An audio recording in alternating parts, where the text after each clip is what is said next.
A light magnitude 2.6 earthquake occurred in the Aegean Sea near Thasos Island, Greece, in the morning of Tuesday, June 10, 2025 at 7:17 a.m. local time, GMT+3.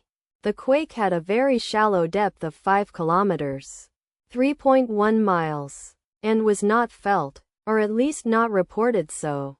First to report, auth after 2 minutes. The earthquake occurred 1 hour and 14 minutes after a magnitude 3.7 earthquake had hit on Tuesday, June 10, 2025, at 6:04 a.m.